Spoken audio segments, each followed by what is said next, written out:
స్తోత్రం. మీ అందరికి నా వందనాలు. అందరూ బాగున్నారండి?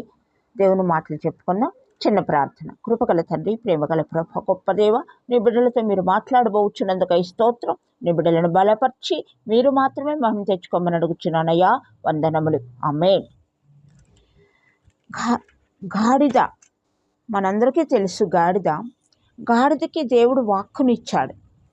ఎందుకు, ఎవరి వలన గాడిదకి వాక్కునిచ్చారో తెలుసుకుందామండి. మనము ఇశ్రాయేలు ప్రజలను శపించడానికి బిలాము గారు సోదె సొమ్ముకు ఆశపడి వెళుతూ ఉన్నప్పుడు గాడిదతో దేవుడు మాట్లాడిచ్చాడు. ఎలాగూ అంటే, ఆయనకి ఎదురు గాడిద ప్రయాణం చేస్తూ ఉన్నప్పుడు ఆయన ఎదురుగా దేవదూత నిలబడింది.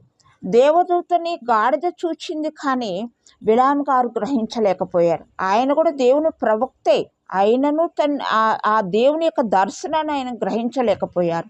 అప్పుడు గాడిద ఏం చేసిందంటే, అతనిని అటు ఇటు గోడలకేసి రుద్దుతూ అతను కింద పడేసింది. ఎందుకు కింద పడేసిందంటే, తన ఎదుట దేవుని దూత నిలిచి ఉన్నది. ఆ నిలిచి ఉన్నప్పుడు ఆ దూతను చూచి గాడిద భయపడి కుప్పగూలి పడినప్పుడు ఆ బిలాము కూడా కింద పడిపోయినాడు. కింద పడిపోయినందుకు అతను లేచి దానిని కర్రతో కొట్టాడు. కొట్టినప్పుడు ఆ గాడిద ఆ బిలాము గారితో మాట్లాడింది. నన్ను ఎందుకు నువ్వు కొట్టావు అని, ఎందుకు నువ్వు ముందుకు వెళ్లకుండా ఇలాగ చేస్తున్నావు అని చెప్పి బిలాము గారు అడిగినప్పుడు, నా ఎదుట ఎవరున్నారని చెప్తుందండి, దేవదూత ఉంది అని చెప్తున్నారు. అలాగూ ఆయన వారి దగ్గరకు వెళ్ళి ఇశ్రాయేలు ప్రజలను శపించి రాజు ఇచ్చుచున్నటువంటి యొక్క సొమ్మును తెచ్చుకోవడానికి ఆశపడి వెళ్ళాడు. కానీ దేవుడు ఇశ్రాయేలు ప్రజలను శపించడము ఆయనకి ఇష్టం లేదు.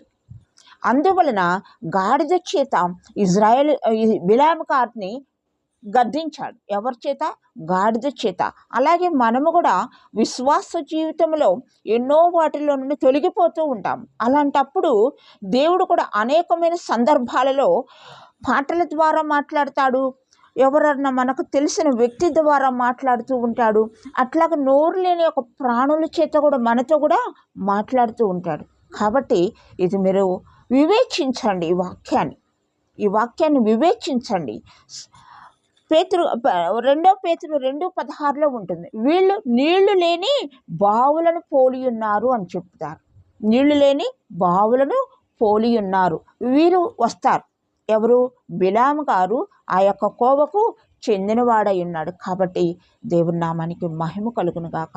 మీరు కూడా దేవుని యందు విశ్వాసం ఉంచి ప్రతిదీ దేవునికి భయపడుచు నడుచుకోవాలని మీ అందరి కోసం నేను ప్రార్థన చేస్తూ ఉన్నాను. ఆమేన్.